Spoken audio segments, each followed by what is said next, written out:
चलो शुरू करते हैं। स्ट्रक्चर ऑफ एटम में बात करते हैं फोटोन की। देखो भाई, इस चैप्टर की जो शुरुआत होती है जिसमें बहुत सारी कहानियां हैं शुरू में, ठीक है। डाल्टन की थियरी है, उसके बाद जे थॉमसन है, उन्होंने इलेक्ट्रॉन की डिस्कवरी करी, गोल्डस्टीन आए, जेम्स चैडविक आए, ठीक है।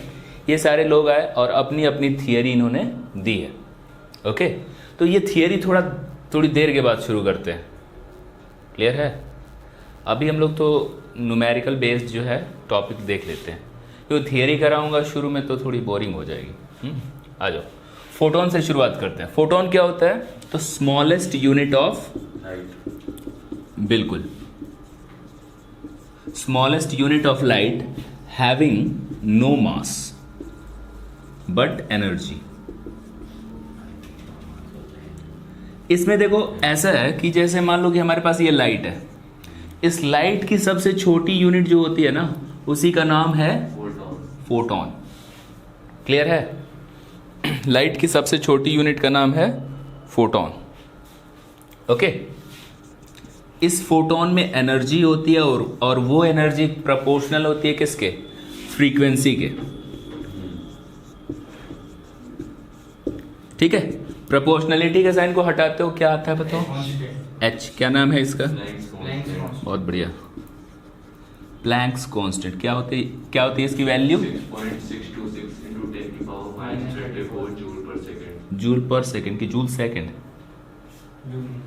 जूल पर सेकंड की जूल सेकंड? जूल सेकंड होगा। ठीक है, चलिए, ये जो एनर्जी है वो एक फोटोन की एनर्जी है ना। एक फोटोन की एनर्जी को 1 क्वांटा से रिप्रेजेंट करते हैं। इसे क्या कहोगे? कि ये 1 क्वांटा है। Got it? मैं एक क्वेश्चन के थ्रू समझा रहा हूं। सबसे पहले तो बताओ, ईएम वेव के बारे में जानते हो क्या? इलेक्ट्रोमैग्नेटिक वेव, जिसमें आपका लाइट भी शामिल है। लाइट भी इसके अंदर ही है। क्या होती है इलेक्ट्रोमैग्नेटिक वेव? बताओ बेटा। बिल्कुल, इलेक्ट्रोमैग्नेटिक वेव जब ट्रैवल करती है ना, तो इलेक्ट्रिक फील्ड भी क्रिएट करते हुए जाती है और मैग्नेटिक फील्ड भी क्रिएट करती है, और ये दोनों एक दूसरे के क्या होते हैं? परपेंडिकुलर होते हैं। मान लो कि इस तरफ लाइट जा रही है तो इलेक्ट्रिक फील्ड ऐसे ऑसिलेट करता है, मैग्नेटिक फील्ड इस तरीके से ऑसिलेट करता है। इलेक्ट्रिक फील्ड इस तरीके से ऑसिलेट कर रहा है, मैग्नेटिक फील्ड इस तरीके से ऑसिलेट कर रहा है। दोनों एक दूसरे के परपेंडिकुलर हैं, और ये दोनों मोशन के भी परपेंडिकुलर हैं। जिस डायरेक्शन में वो ईएम वेव ट्रैवल कर रही है उस पर ही परपेंडिकुलर है। ठीक है, तो इसके कुछ पैरामीटर्स होते हैं ईएम वेव के। कौन कौन से पैरामीटर्स हैं भाई? तो देखो, पहला है वेवलेंथ, लैम्डा से रिप्रेजेंट करते हैं। ठीक है, सेकंड इज फ्रीक्वेंसी, न्यू से रिप्रेजेंट करते हैं। Third is speed of wave, c से रिप्रेजेंट करते हैं। सी कितने के इक्वल होता है? याद रखना, ईएम वेव जो है ना, स्पीड ऑफ लाइट से ट्रैवल करते हैं ये। ठीक है, फोर्थ इज वेव नंबर, ठीक है। Fifth is time period. तो ये ईएम वेव के ये सारी बातें, ईएम वेव के अंदर ये सारे पैरामीटर्स होते हैं। जैसे मैं बता रहा हूं, किसकी बात बता रहा हूं? फोटोन की बात बता रहा हूं। ठीक है, फोटोन क्या है? लाइट का सबसे स्मॉलेस्ट यूनिट है। हमने यहां पर फ्रीक्वेंसी को देखा ना, ये फ्रीक्वेंसी होती क्या है, इसको समझाने के लिए मुझे इसकी जरूरत पड़ रही है, इलेक्ट्रोमैग्नेटिक वेव की। आई बात समझ में? चलो देख लेते हैं।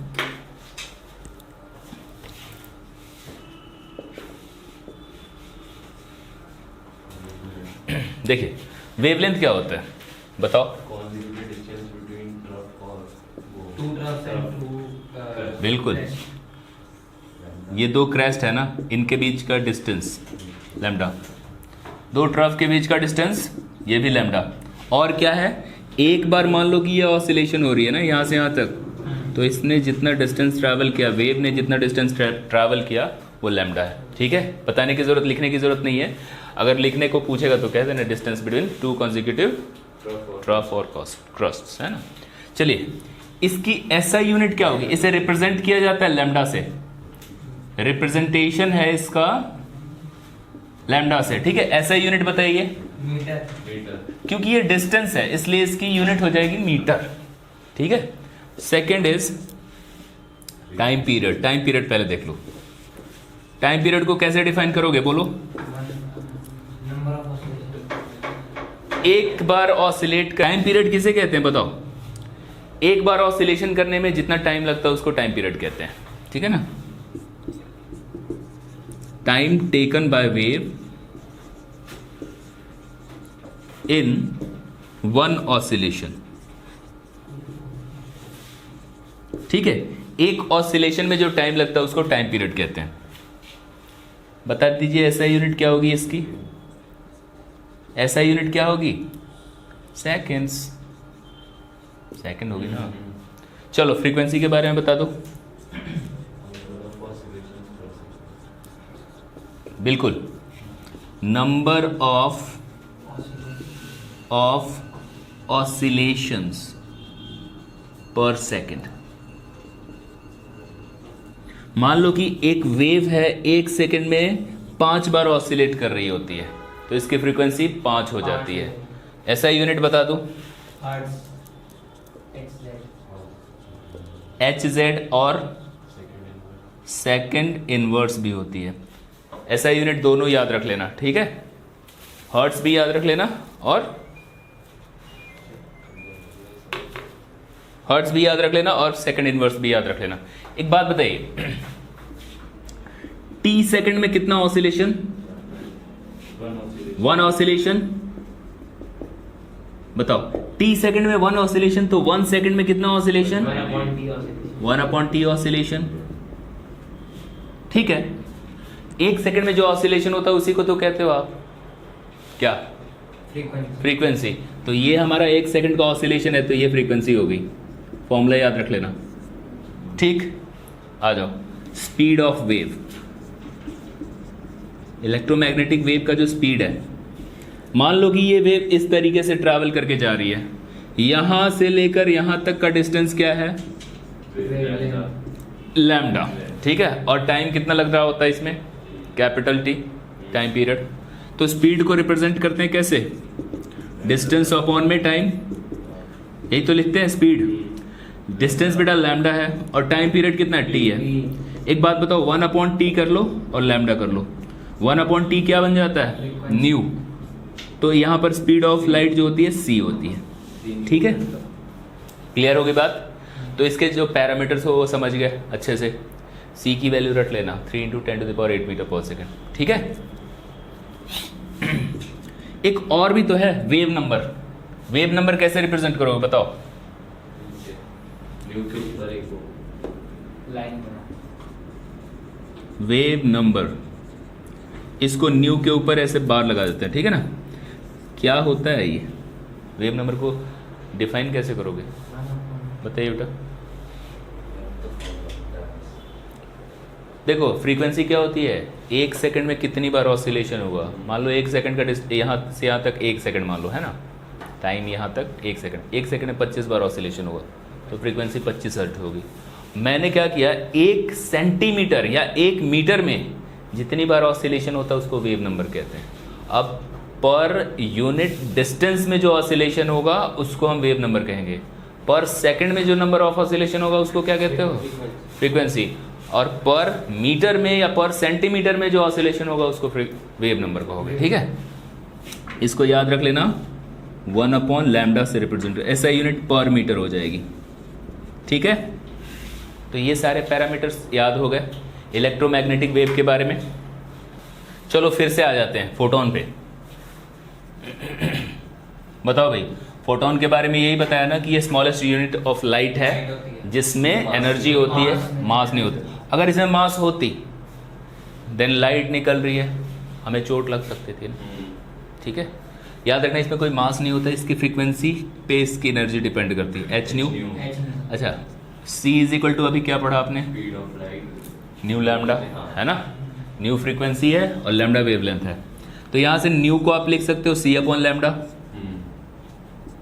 ईशान, ये समझ में आ गई बात? E = hc/λ याद रख लेना। ठीक है। अब मैं एक क्वेश्चन करके बता देता हूं, इससे समझ लो क्वेश्चन क्या कहता है। ये क्वेश्चन NCERT का भी है मान लो कि ये 100 वाट का बल्ब है ना, और 100 वाट के बल्ब से लाइट एमिट हो रही है, चारों डायरेक्शन में लाइट एमिट हो रही है, और वेवलेंथ भी उसका पता है तुम्हें। वेवलेंथ मान लो कि 5000 आंस्ट्रम का वेवलेंथ यहाँ से एमिट हो रहा है। आंस्ट्रम समझते हैं आप लोग? आंस्ट्रम क्या है? 10⁻⁻10 मीटर, सफिक्स सही है, ठीक है। जैसे सेंटीमीटर होता है, माइक्रोमीटर होता है, वैसे आंस्ट्रम भी होता है ना। तो ये कह रहा है कि find the number of photons, find the number of photons emitted पर सेकेंड। पर सेकेंड में कितने फोटोन एमिट हो रहे हैं वो निकालो। तो एक बात बताओ मुझे 100 वाट का क्या मतलब होता है? 100 जूल एनर्जी वो क्या कर रहा है? एक सेकंड में कंज्यूम कर रहा है, या 100 जूल की एनर्जी एक सेकंड में रेडिएट कर रहा है। ये समझ लो कि एक सेकंड में 100 जूल की एनर्जी को क्या कर रहा है? रेडिएट कर रहा है, ठीक है। तो उस 100 जूल में कितने फोटोन निकल रहे होंगे ये पूछा तुमसे। क्लियर हो रही है बात? तो मान लो कि एनर्जी ऑफ 1 फोटोन, ये hc/λ देख जानते हो ना। मान लो कि n फोटॉन्स निकल रहे हैं, लेट कर लो कि n photons are emitted.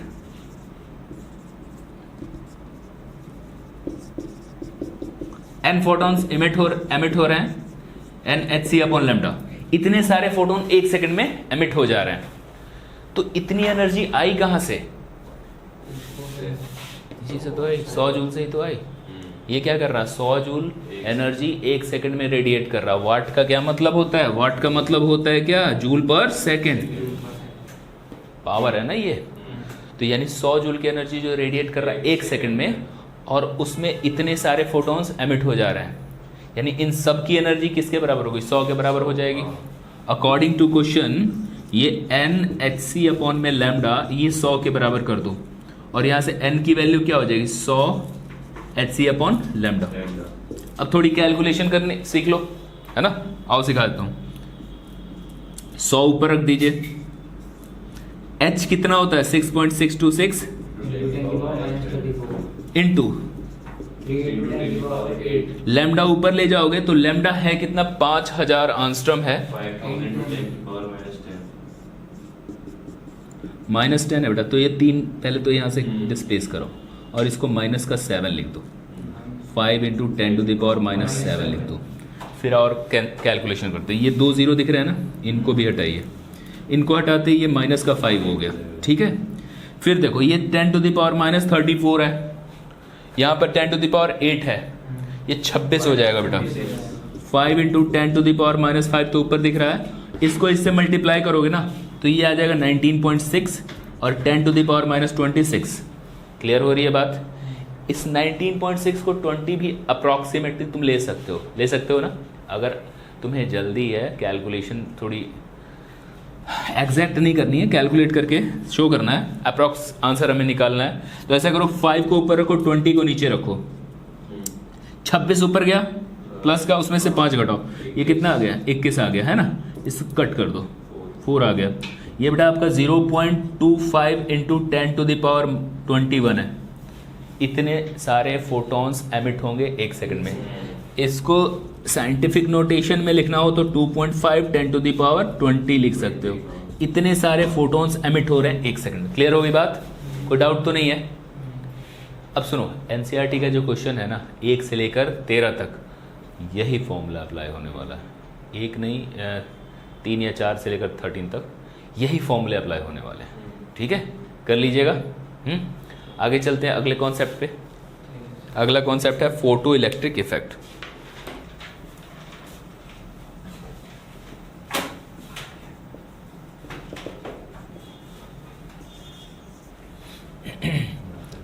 Photo electric effect को समझते हैं।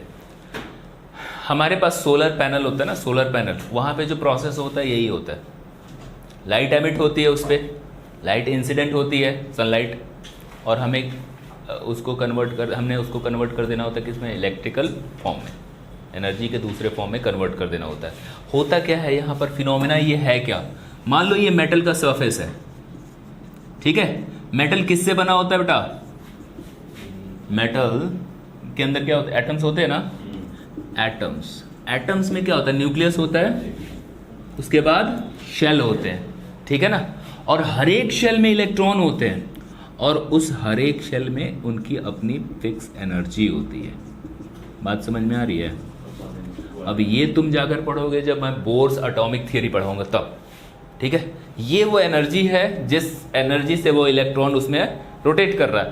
पहले शेल में है तो n की जगह 1 रखना, दूसरे में है तो 2 रखना, इस तरीके से। z क्या है, एटॉमिक नंबर, ठीक है। हाइड्रोजन है तो 1, हीलियम है तो 2, इस तरीके से। तो हर एक शेल में इलेक्ट्रॉन की अपनी फिक्स एनर्जी होती है, और वो नेगेटिव में होती है अट्रैक्शन की वजह से। समझ रहे हैं इस बात को?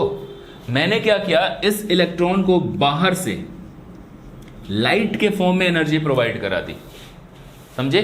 लाइट में एनर्जी होती है ना hν, मैंने क्या किया, इतनी एनर्जी उसको प्रोवाइड कर दी, और ये वाली जो एनर्जी है वो इसके बराबर है पॉजिटिव में, मतलब प्लस 2.18 10⁻⁻18 अपॉन में n square z square.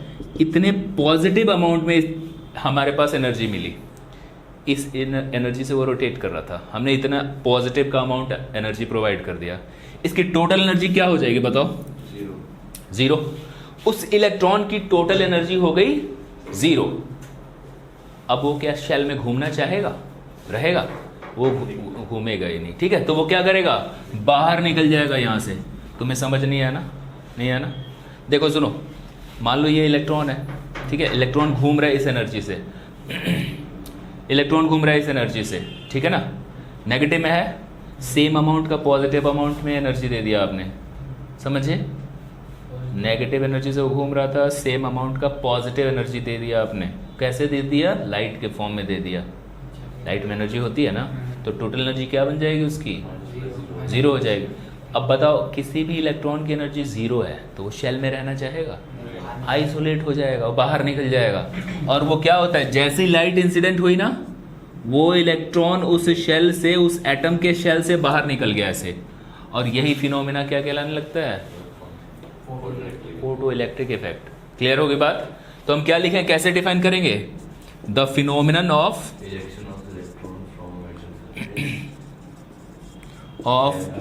ejection of electron from metal surface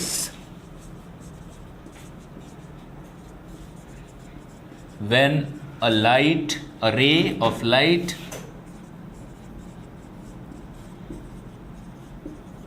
having sufficient high energy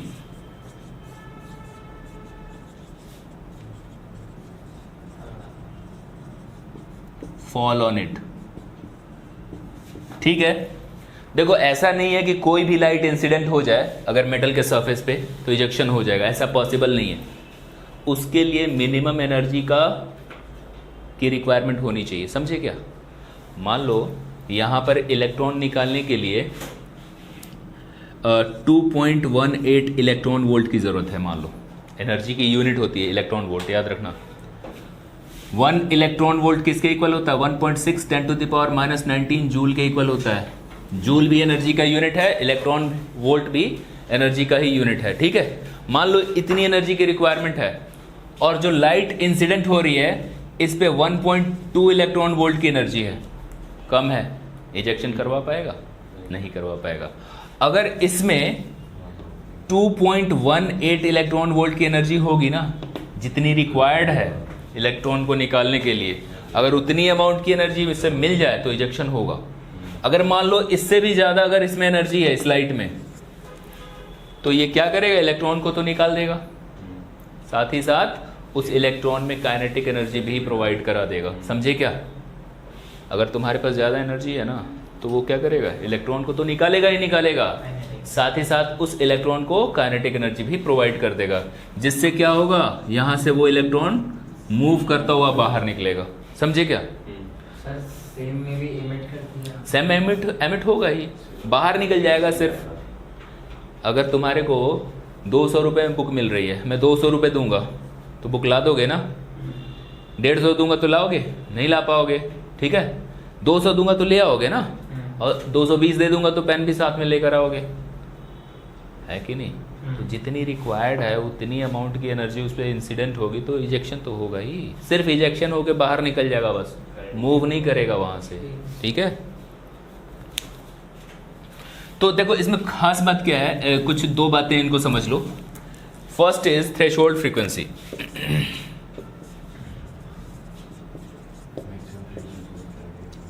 threshold frequency होती क्या है, न्यू नॉट कहते हैं इसको। ये मिनिमम फ्रीक्वेंसी होती है जो इजेक्शन करवा सकती है, ठीक है बेटा। The minimum energy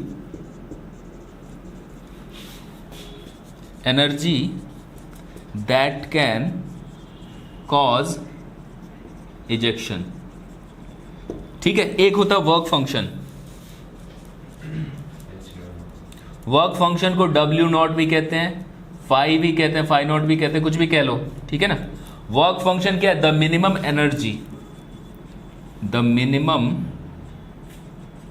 energy required for ejection of electron.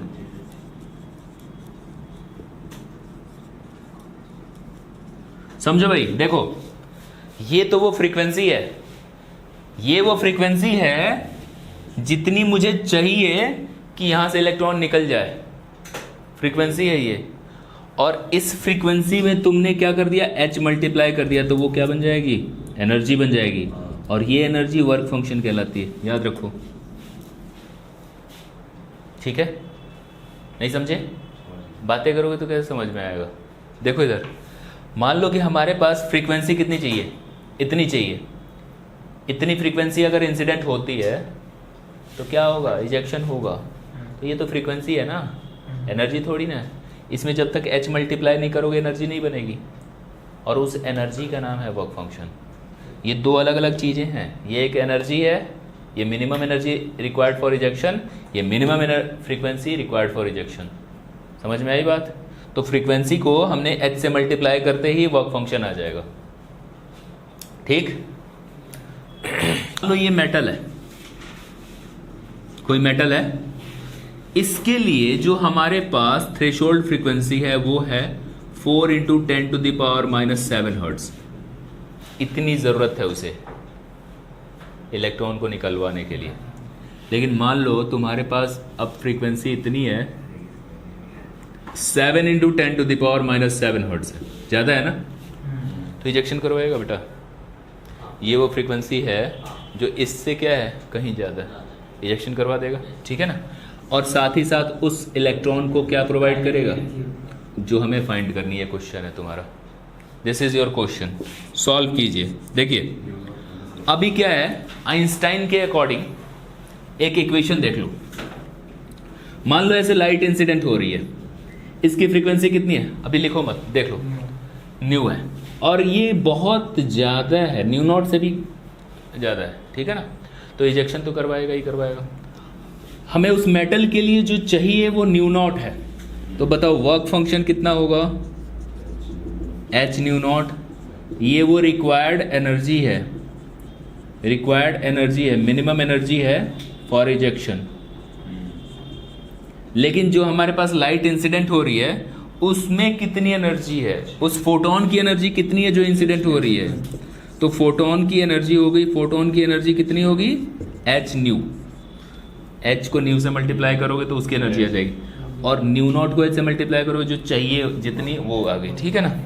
और काइनेटिक एनर्जी कितनी होती है इलेक्ट्रॉन की, तो मैं इसको एक इक्वेशन के थ्रू, आइंस्टाइन का इक्वेशन है उससे लिख रहा हूँ। देखो ये जो एनर्जी है H न्यू, इस एनर्जी की वजह से ही तो तुम्हारा क्या हो रहा है, वर्क फंक्शन भी हो रहा है और साथ ही साथ काइनेटिक एनर्जी भी निकल रही है। इसमें इतनी एनर्जी है, साथ ही इसने क्या किया, इलेक्ट्रॉन को तो निकाला ही निकाला, साथ ही साथ उसमें क्या कर दिया, काइनेटिक एनर्जी भी प्रोवाइड कर दिया इसने, ठीक है। तो ये समझ गए, ये हमारा आइंस्टाइन का इक्वेशन है, इससे हम सॉल्व कर सकते हैं। देखो बेटा, H nu is equal to work function plus kinetic energy, ये हमने अभी पढ़ा। इसकी जगह पे तुम H न्यू नॉट लिख सकते हो, half mv² H new. H new में से H न्यू नॉट घटा दो,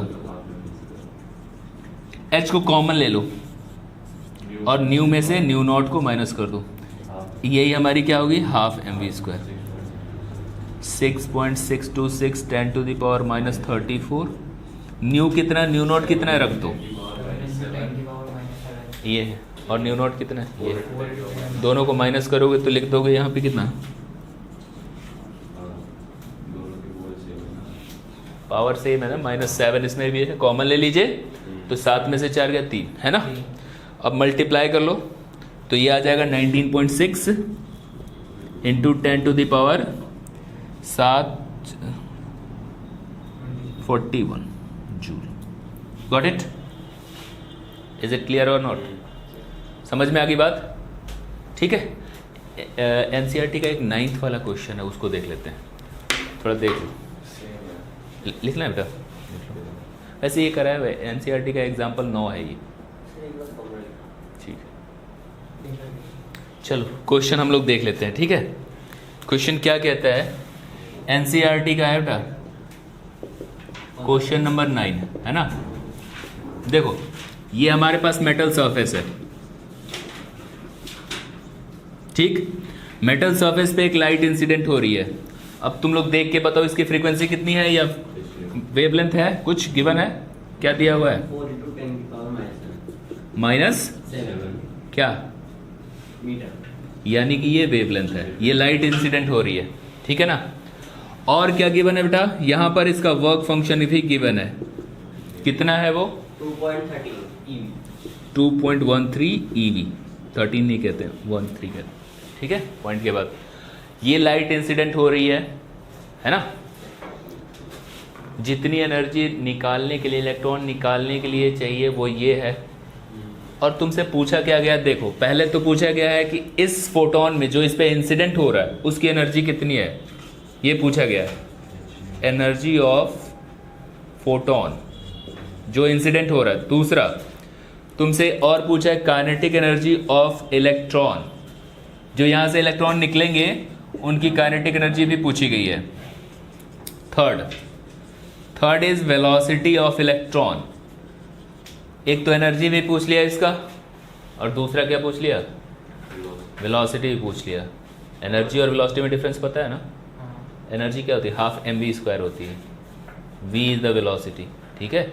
चलो बात कर लेते हैं पहले एनर्जी ऑफ फोटोन की। सॉल्यूशन, एनर्जी ऑफ फोटोन हो जाएगा बेटा h न्यू, और hc/λ कर लो इसे। h की value 6.626 10 to the power -34, 3 × 10 to the power 8, और लैम्डा दे रखा है कितना, 4 × 10 की पावर -7, देखो ये हो गया 19.6 × 10 टू द पावर -26 और 4 × 10 टू द पावर -7। थोड़ी कैलकुलेशन कर लें, इसको 20 मान लो, ये हो गया 5 10 टू द पावर माइनस का ये कितना हो जाएगा, 19 हो जाएगा, ठीक है। ये वो एनर्जी है उस फोटोन की, ये जूल में आएगी। मैं ऐसा करता हूँ, इस जूल में भी रहने देता हूँ और इसको कन्वर्ट कर दे रहा हूँ इलेक्ट्रॉन वोल्ट में भी। क्यों इलेक्ट्रॉन वोल्ट में कन्वर्ट करूँगा, वर्क फंक्शन भी इलेक्ट्रॉन में दे रखा है। तो ऐसे करते हैं, एनर्जी ऑफ फोटोन निकाल देते हैं इन इलेक्ट्रॉन वोल्ट। तो ये देखो 5 × 10 टू द पावर -19 को तुम डिवाइड कर दो, 1.6 × 10 टू द पावर -19 से डिवाइड कर दिया जाएगा, ठीक है। ये 19 से 19 कट गया, 5 को डिवाइड कर दो बेटा किससे, 1.6 से, 3.10 आएगा, ठीक है। इतना इलेक्ट्रॉन वोल्ट आ गया। ये वो एनर्जी है जो उस फोटोन में है मौजूद, इससे कहीं ज़्यादा है, देख रहे हो, तुम्हें जितनी चाहिए उससे ज़्यादा एनर्जी है। तो काइनेटिक एनर्जी का फॉर्मूला आ जाओ, देख लेते हैं। ½ mv² = क्या हो गया, h न्यू माइनस नॉट, वही इक्वेशन ही है ना, ऐसे लिखते थे ना, h new = h new not plus ½ mv² लिखते थे ना, इसको इधर लेते आओ, वही बन गया है ना। ओके, ये वाली वैल्यू है 3.13। कैलकुलेशन जब करेंगे तो कितना आएगा, 0.97 करके इलेक्ट्रॉन वोल्ट में आपकी एनर्जी आ जाएगी, काइनेटिक एनर्जी। क्लियर है? इलेक्ट्रॉन वोल्ट को बदल दो तुम फिलहाल किस में, जूल में। मल्टीप्लाई करते हैं 1.6 × 10⁻⁹ अब ये कन्वर्ट हो गया जूल में, ठीक है। देखो दूसरे में इसका आंसर जो चाहिए था वो आ चुका है, ये दूसरे का आंसर आ चुका है काइनेटिक एनर्जी। इसमें और भी क्या पूछा गया है, वेलोसिटी ऑफ इलेक्ट्रॉन। तो एक बात बताओ, हाफ mv² क्या होती है भाई, काइनेटिक एनर्जी है ना, 0.97 10, और ये हो गया 1.6 10⁻⁻19, ये जूल में है ना, समझ में आ रही है बातें। तो मैंने इसके इक्वल कर दिया। मास ऑफ इलेक्ट्रॉन आपको शायद पता हो 9.1 10⁻31 होता है।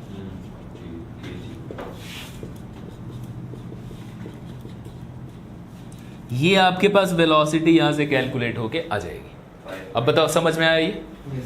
तो इसके बहुत सारे क्वेश्चंस हैं, एक आधे क्वेश्चन करके देखें, दो में क्वेश्चन नोट कर लेते हैं। नोट करना है।